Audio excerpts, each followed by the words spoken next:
Commissioner Honorable Lord Luis Valera. Magandang umaga ho, Commissioner. Hi Jay, hi Jay, magandang umaga. Magandang umaga din sa iyong mga tigapakinig. At Commissioner, simulan ho natin, kumbaga ito ho nga napakalaking balita ho. Itong the House of Representative recently approved House Bill 8876 to extend the PRC license validity from 3 years to 5 years, kung di ako nagkakamali, para ho dun sa kalaman ng ating milyong-milyong licensed professional sa bansa. Kumbaga, batas na ho ba itong pinatutupad ngayon o ano ho yung natitirang hakbang ho natin para maging official ho ito? Thank you Jay, thank you. Yeah, kamukha ng binanggit mo, bill pa lang ito, House Bill pa lang ito. So ibig sabihin, pumasa na sa mababang kapulungan o di kaya sa Kongreso. And as a matter of procedure, di ba? Katulad ng mga ibang mga panukalang batas, pagkatapos sa mababang kapulungan, aakyat ito sa mataas na kapulungan o kaya doon sa Senado. Tapos susundin din doon yung proseso na sinunod din sa Congress o kaya sa mababang kapulungan. Ito ay dadaan sa deliberations doon sa mga appropriate committees doon, and then eventually aakyat siya kay Presidente at pipirmahan ni Presidente para ito'y maging ganap na batas, Jay. At Commissioner, kung magiging 5 taon ho itong visa ng lisensya mula ho sa kasalukuyang 3 taon, meron ho ba tayong adjustment sa renewal fee? Kung meron ho, magkano ho kaya? Well, yeah. Well, naturally kasi hahaba na yung validity ng license card. Meron din gagawin na karampatang adjustment dun sa fee. Pero again, this is very minimal kasi katulad ngayon, Jay, kunwari magre-renew ka ngayon, yung i-issue namin na ID license sa inyo na valid for 3 years, 450 ang babayaran mo. So, proratedly, kung magiging 5 years ito eventually kapag naging ganap na batas yung bill, ang tinitingnan na adjustment ay magiging 750 pesos. So again, it's a very minimal amount. Valid ito ng 5 years, Jay. At Commissioner, hindi ho natin may aalis. Marami ho yung nag-aalala. Dahil kumbaga, hahaba ho yung taon ng kanilang lisensya. Tataasan din ho ba yung kumbaga ng PRC, kumbaga tataasan din ba ng PRC ang required CPD units na kailangan ipunin ho ng mga professional natin, Commissioner? Well, yeah. Well, thank you also for that question. Well, Jay, ang CPD units kasi ngayon sa currently, 'di ba, may nire-require na certain units for the renewal of the license. Doon sa panukalang batas o yung doon sa House Bill na binanggit natin kanina, wala naman siyang specific provision doon na nagsasabi na dahil mas mahaba na yung validity ng license, tataas din o dadami din yung required na CPD units. Ang sabi lang niya, 'di ba, pati yung batas ng CPD ngayon, ganitong number ng units ang kailangan kapag mag-renew ng lisensya. Wala naman siyang tinukoy specifically doon sa validity ng license. So, kung babasahin natin yung import ng batas o kaya yung ibig sabihin ng batas, anytime ka na mag-renew, after 3 years man yan, o kaya after 5 years man yan, ibig sabihin, regardless of the validity of the license, kung ano ang hinihingi nung batas nila, yung specific professional regulatory law nila, kung ano yung hinihingi na units for the renewal of the license, yun pa rin ang tutuparin. Pero of course, this is without prejudice to a probable increase, pero sinasagot natin ngayon yung tanong batay doon sa provision o kaya batay doon sa provision nung umiiral na batas, Jay. At Commissioner, dahil kumbaga 5 taon na ho yung itatagal ng ID sa wallet ng mga professional ho natin, ano ho yung efforts ng PRC para ho patibayin yung kalidad ho ng print nito para hindi ho madali mabura o bumigay ho? Well, yeah, lagi naman na consideration ng komisyon 'yan, kahit ngayong 3 years ang validity ng ng lisensya. Pero well, of course, dahil sa konsiderasyon na rin na magiging mas mahaba yung validity niya at mas matagal na hawak-hawak ng professional ang kanilang license card bago ulit ito mapalitan sa pagkakataon na mag-renew sila. Of course, the commission is more strict now in setting the specifications in the quality of the ID card. So dapat kamukha na sabi natin dapat good quality yung i-provide ng ating provider. Dapat durable ito at resistant sa breakage kasi syempre mas matagal yung panahon na nasa wallet lang o kaya nasa lalagyan ng card ng isang professional yung ID license card niya. Of course, meron din kaming pinaigting din namin yung requirement namin as to the quality and color of the professional identification card. Pwede naman yun, iseset yun kapag pre-procure na yung ID. Tataasan natin yung antas ng quality ng color. And then ire-require din natin na mas maganda ang kalidad ng lamination niya. So yung ID natin kapag naging 5 years na laminated finish ito. Currently kasi hindi kasi 'di ba ngayon ang sistema natin when you go to our counters to our service centers ang ID i-issue agad kumbaga fresh from the printer. Pero ngayon we are incorporating a protocol so that pag in-issue yung ID laminated siya. Kahit mabilis pa rin kamukha ngayon pero laminated finish na siya, Jay. At mabilis ang panahon na Commissioner. Kumbaga malapit na rin ho yung June 30. Kung di ako nagkakamali, deadline ho para dun sa CPD undertaking ho natin kung saan pinapayagang mag-renew. Kahit wala hong CPD units. May plano ho ba ang PRC na i-extend ho ito o ito na ho yung huling pagkakataon ng ating mga kababayan ho?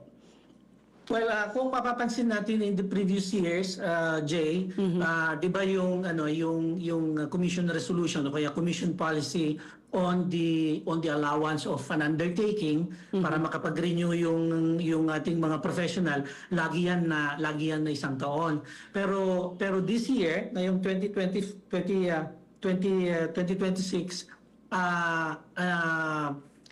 ginawa natin na 6 months lang. Well, kasi dahil sa consideration din ng komisyon na dapat hindi nadadilute yung requirement ng continuing professional development ng ating mga professional. But again, the commission or the project management committee, ito yung committee na nagpapaandar o tumitingin sa pag-implement ng ating CPD program. Meron silang ngayon panukala sa komisyon na i-extend ulit ito until December.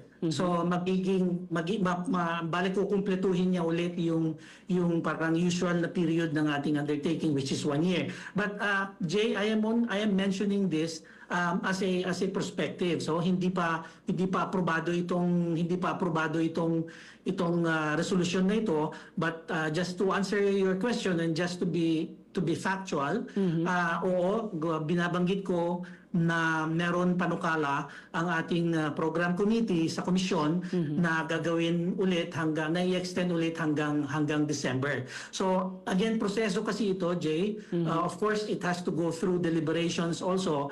It has to go through consultations, ganyan. Pero kung ang tanong, meron bang plano ang komisyon, merong panukala ang committee, ang program committee, at ito ay tinitingnan naman ng komisyon, wini-weigh tinitimbang kung ano ang mas magbibigay ng mabuti sa ating mga professionals.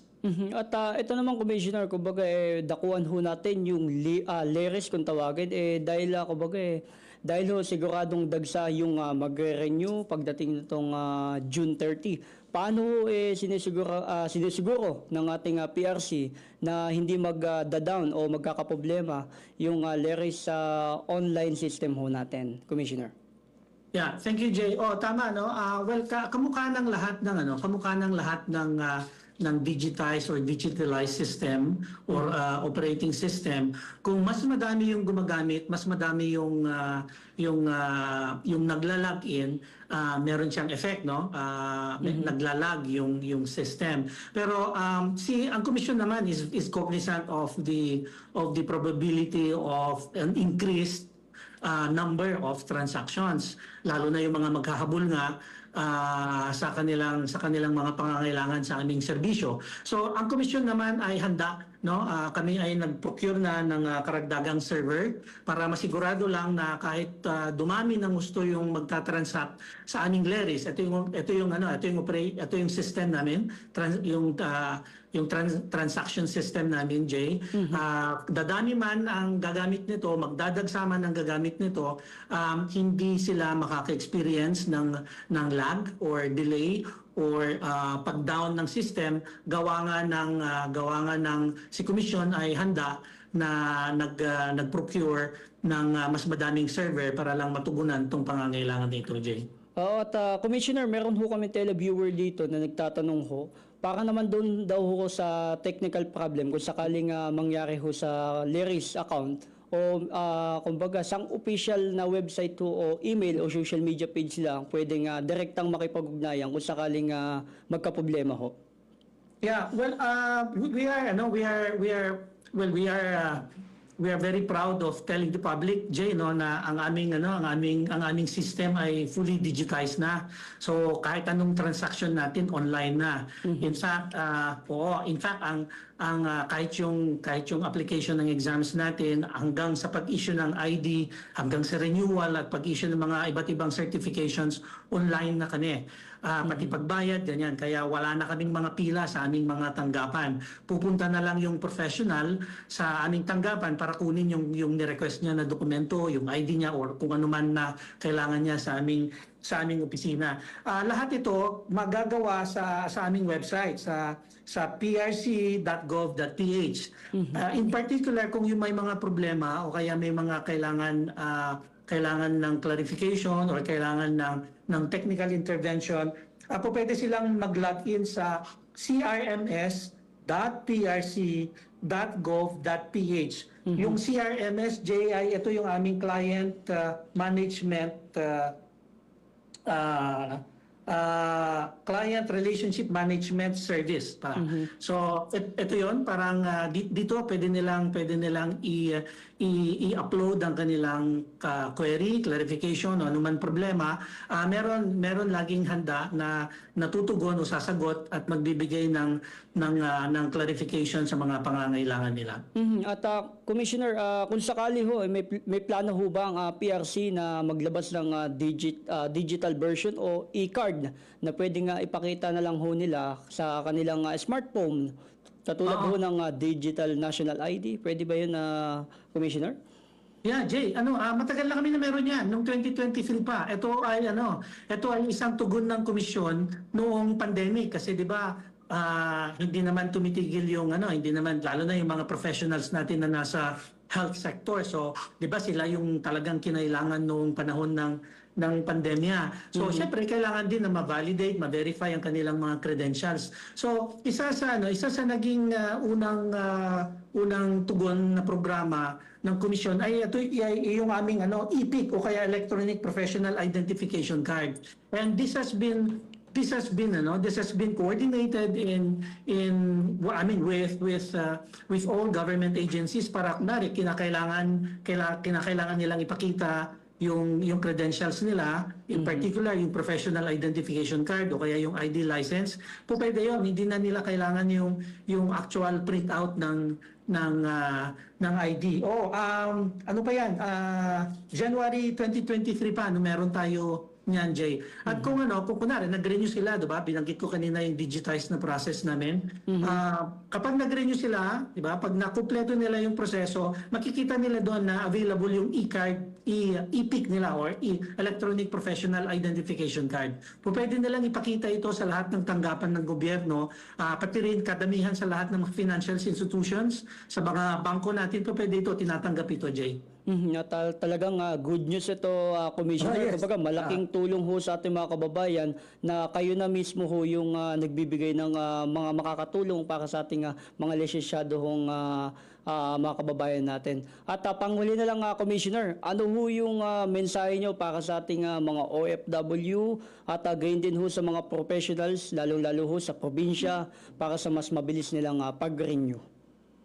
Oh yeah, well, thank you, Jay. Kamukha ng binanggit ko kanina, ang lahat ng transactions natin online na. So, katulad ko nga yung renewal, you just go online. Very simple yung step. I think it's just four steps. Ganyan, i-upload na yung picture, magbayad, ganyan. And then mamimili sila ng transaction venue nila kasi yun binibigay natin na option kasi sa ating professional yon yung kung saan ang pinakamalapit sa kanila doon sila pupunta. Ang manggagaling na lang sa aming system ay yung schedule niya. So mabilis din yung schedule natin. Jay, kunwari you went online today, in the period of a week or so doon isa-set yung schedule mo. And then kung mabanggit ko lang, Jay, dati, di ba, ang transactions natin dito lang sa aming mga opisina, sa tanggapan, ganyan. Ngayon, we are in the malls. Marami kaming service centers across the nation, akadamihan na sa malls, Jay. Kung mag-go-online sila, makikita nila yung drop-down ng service centers namin sa malls. Yung iba naman nasa local government facilities, ganyan. Pipili lang sila kung saan pinaka-convenient, pinakamalapit na pwede nilang puntahan. So, ito yung paraan ng komisyon para ilapit ang serbisyo natin sa mga professionals natin, lalo na sa mga nasa probinsya. Sa mga OFWs din naman natin, we are very aggressive in doing our foreign mobile service, Jay. Pumupunta kami sa mga lugar kung saan napakarami ang ating mga professionals na OFW. So we bring with us our services there. Of course, this is in coordination with DFA and DMW. At yun, oath-taking, issuance ng lisensya, yung exams namin, di ba matagal na namin ginagawa yun, dinadala natin yung exams natin. Actually ngayon, merong nangyayari na examination sa Singapore, sa Taiwan, tsaka sa Hong Kong. Hindi tayo natuloy sa Middle East this year, Jay, dahil doon sa kaguluhan doon. But kapag okay na naman yung sitwasyon doon, we will be there. So hindi lang exams, lahat ng serbisyo dinadala natin sa ating mga kababayan na nasa ibang bansa, Jay. At maraming salamat, Honorable Lord Luis Valera, ang Assistant Commissioner ho ng Professional Regulation Commission. At Commissioner, salamat ho sa oras. Mabuhay ho kayo. Thank you, Jay. Mabuhay kayo. At napakinggan ho natin yung naging paliwanag ni Assistant Commissioner ng Professional Regulation Commission. At malaking tulong ho yun sa ating mga kababayan. Isipin mo naman kumbaga lahat mapamol sa online, wala ka na hong hahanapin. Malaking kumbaga malaking tulong sa ating mga kababayan, lalo ho yung mga lisensyadong mga nagtatrabaho ho natin, lalo ho yung mga OFW.